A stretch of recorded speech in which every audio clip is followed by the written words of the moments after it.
Hello there folks, I'm the Lon Chaney Reviewer, and welcome to the 5th episode of Silent Links, the series where I analyze the films by filmmakers and actors who were once famous in the silent era, but now must deal with the mysterious challenge of talkies.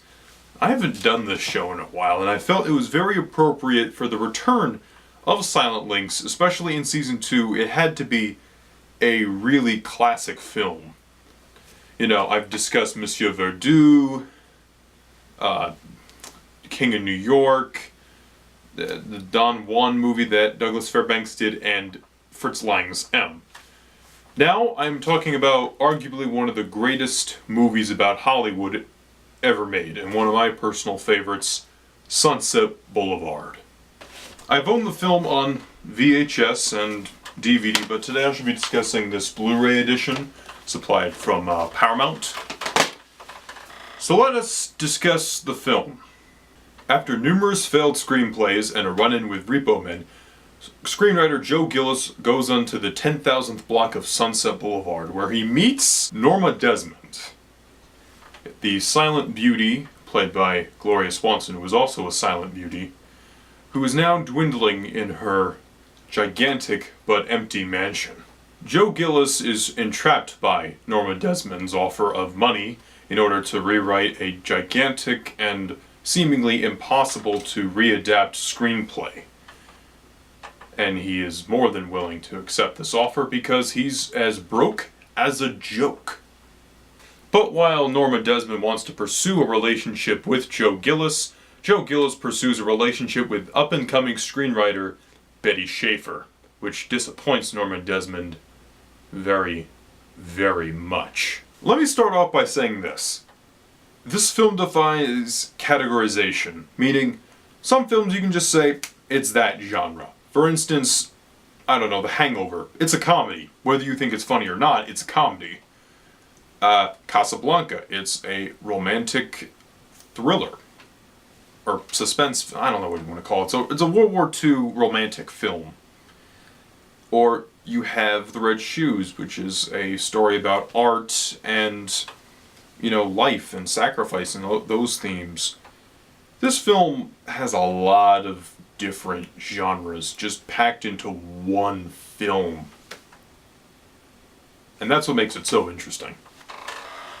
One of my favorite scenes in the film that demonstrates that this is a comedy in some ways is the beginning when Betty Schaefer and Joe Gillis first meet each other. They're both talking to the producer character, whose name escapes me, but he was in Abbott and Costello Meet the Keystone Cops. And Joe Gillis tells him, "Oh, I got this baseball script, it's really good." And he explains the plot details, and Betty Schaefer's like, they've already done that. Okay, here's a better, I've already done that treatment. It's really ridiculously easy. You're bad, and basically tells him you're a bad writer, you're useless now. Which is pretty devastating to a guy who's getting tracked down by repo men. But we laugh at this because it's very true. A lot of Hollywood movies, even though I like a lot of Hollywood movies, are pretty predictable. You know where they're going. You know what is going to happen next. There's no surprise. And it's more about a formula rather than crafting an interesting and compelling narrative. One of my personal favorite moments of comedy in any film. For me, personally, as a film fan. As a horror film, yeah, this is quite effective as a horror film too. There are certain elements that shock us and might even scare us or even disturb us. You see, Norma Desmond, when she invites Joe Gillis to her New Year's party, has no one there. Now, it's not particularly like, oh my god, there's blood all over the place. No, but it's kind of disturbing that this silent film queen, this big star, supposedly, even a star who's no longer relevant, has nobody at her party. Not even, you know, her card players that she has in another scene in the movie, which has some really funny cameos. But regardless, it's a really almost disturbing, off-putting scene, kind of like German Expressionism. It kind of makes you feel awkward, where you have Norma Desmond and Joe Gillis dancing on the dance floor, but the only people that are there, other than Gillis and Desmond, you have the Eric von Stroheim character, the butler, Max von Serling, And then you have the people in the band.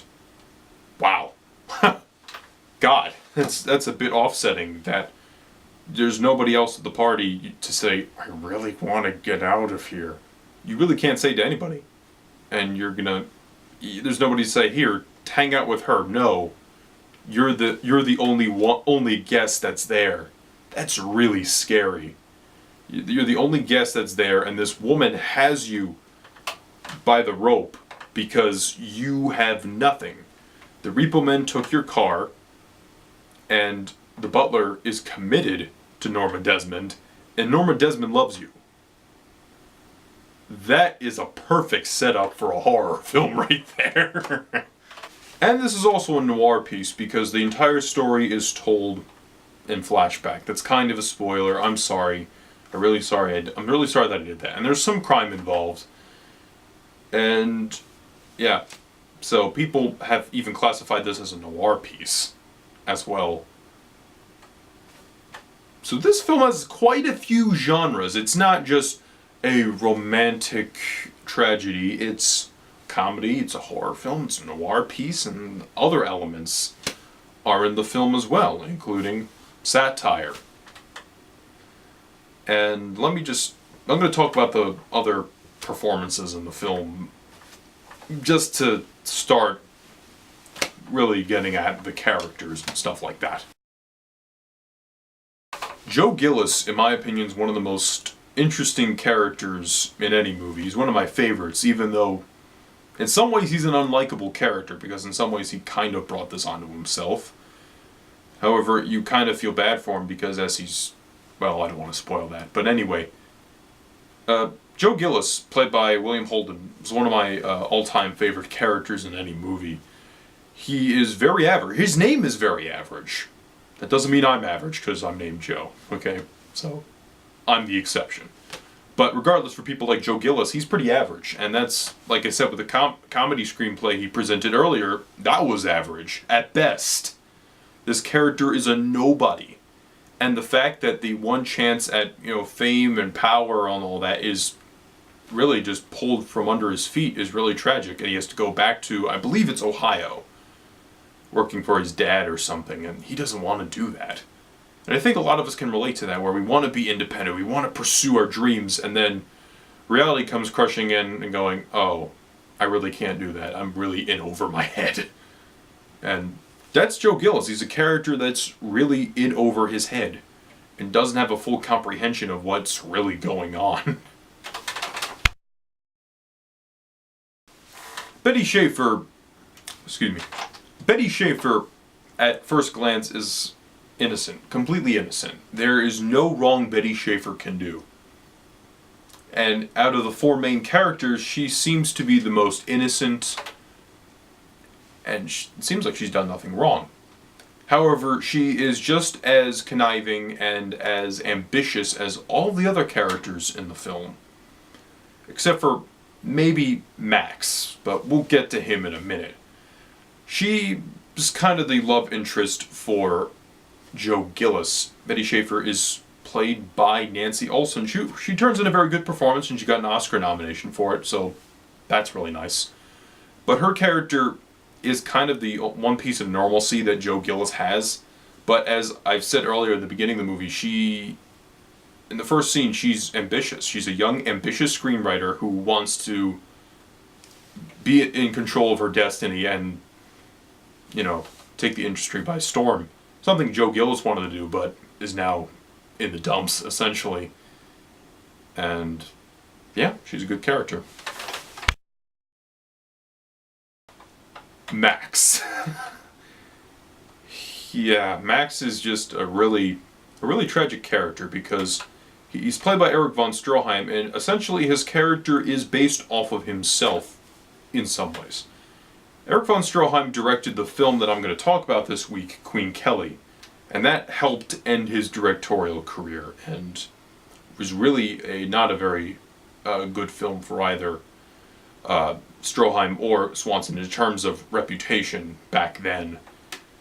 And I gotta watch it now this week because it's the 30th episode of Silent Film Saturday.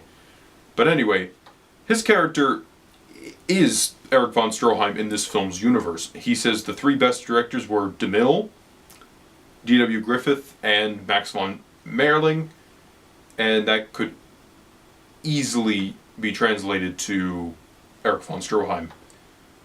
This character is just really devoted to the Norma Desmond character, and that's why he's such a tragic character, but it's more of a kind of dig deeper sort of thing, if you get my point. I really feel bad for the guy in some ways. And last, but definitely not least, Norma Desmond, played by Gloria Swanson, and good God, she didn't win the Oscar. Ugh, that's another day, but she's terrific. Good God, she's terrific. She gives this grandstand performance of this silent diva. It's mixing elements of a tragic character, a very over-the-top character, a silent movie character she's used to playing, and put that in with a unstable mind, and boy, you got yourself one of the greatest characters in all of cinema. She's a tragic character in the sense that she doesn't realize that her time is done. She has to move on with her life.